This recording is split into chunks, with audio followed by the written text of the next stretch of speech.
Hello student, इस video में कृत का फर्स्ट जो बुक है उसके महत्वपूर्ण वस्तुनिष्ठ प्रश्न उत्तर बताने जा रहा है। तो उनको आप अच्छे से याद कर लीजिए, कल आपको बहुत सारे क्वेश्चन इसमें से देखने को मिल जाएंगे। तो सबसे पहले आपके बहुविकल्पीय प्रश्न हैं। पहला वाला क्वेश्चन है, जल पहले बाढ़ किस नगर में आई थी? तो पटना में आई थी।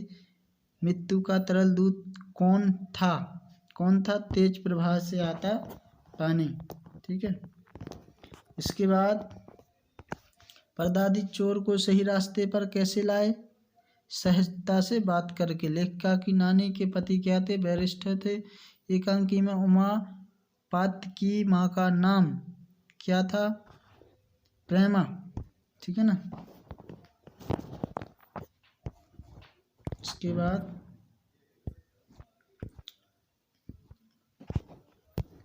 रीढ़ की हड्डी एकांकी किस समस्या पर आधारित है?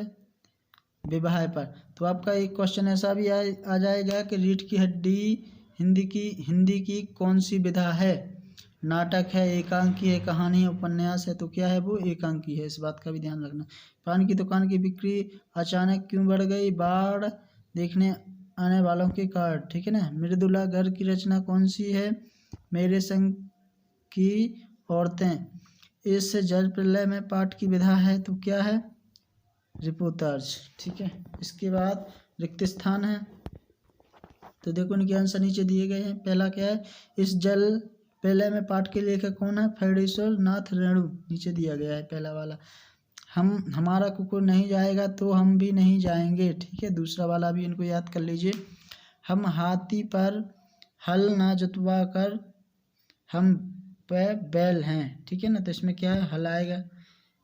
पतोही की पहली संतान लड़की की मन्नत मांगी। ठीक है ना। उमा ने बीए की परीक्षा पास की थी। गोपाल प्रसाद के लड़के का नाम क्या था? शंकर था।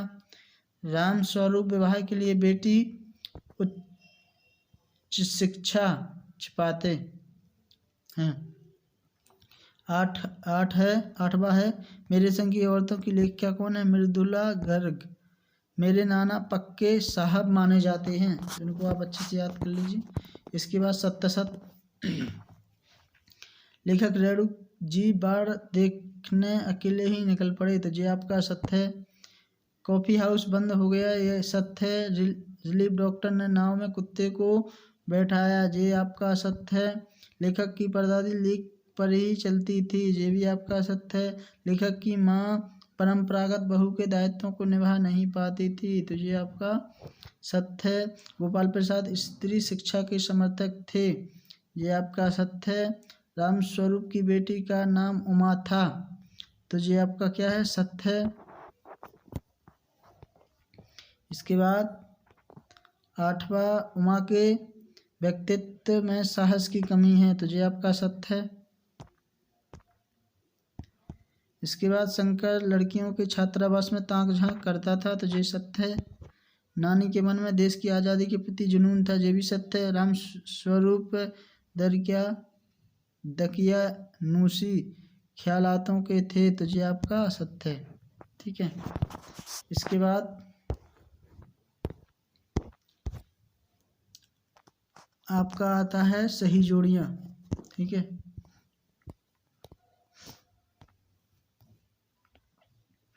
तो पहला वाला है आपका पतोही की पहली संतान लड़की। ठीक है ना। परदादी आएगा रीढ़ की हड्डी का आपका जगदीश चंद्र माथुर आएगा। गोपाल प्रसाद का वकील। राम स्वरूप का उमा। प्यारेलाल शर्मा का स्वतंत्रता सेनानी। इस जल में प्रलय का फणीश्वर नाथ रेणु। बाढ़ का बहता पानी दूसरे का पहला। जनसंपर्क विभाग का बाढ़ की सूचना। मेरे संग की औरतें मृदुला गर्ग। मंजुल भगत क्या है? हिंदी की लेखिका। इसके बाद एक शब्द में आपके उत्तर, तो नीचे उत्तर भी दिए गए हैं। ठीक है। तो आप इनको अच्छे से याद कर लीजिए। आपके पाठ्यक्रम में फणीश्वर नाथ रेणु की कौन सी रचना है? इस जल में प्रलय। पतोही की पहली संतान लड़की होने की मन्नत किसने मांगी थी? परदादी ने। ठीक है ना। बाढ़ आने की सूचना कौन दे रहा था? जनसंपर्क विभाग। लेखक मृदुल गर्ग के नाना पढ़ाई करने कहाँ गए थे? तो विलायत। ठीक है ना, जी लिखा हुआ है फोर्थ वाला। जनरल मिथेमैया का चित्र किसने बनवाया? लेखिका की बहन ने। परदादी ने आधा लोटा पानी किसे पिलाया? चोर को। ठीक है। गोपाल प्रसाद रामस्वरूप के यहाँ किस लिए आए? अपने बेटे के लिए लड़की देखने। विवाह को बिजनेस कौन कहता? गोपाल प्रसाद। रीढ़ की हड्डी का किस समस्या पर आधारित? विवाह समस्या पर। पाठ में बाढ़ के पानी को क्या कहा गया है? मृत्यु का तरल दूध। ठीक है ना। तो ये आपके कृतिका फर्स्ट है, उसके मोस्ट इम्पोर्टेंट वस्तुनिष्ठ क्वेश्चन है। इनको आप एक बार अच्छे से देख के जाइए, याद करके जाइए। ठीक है ना। Thank you.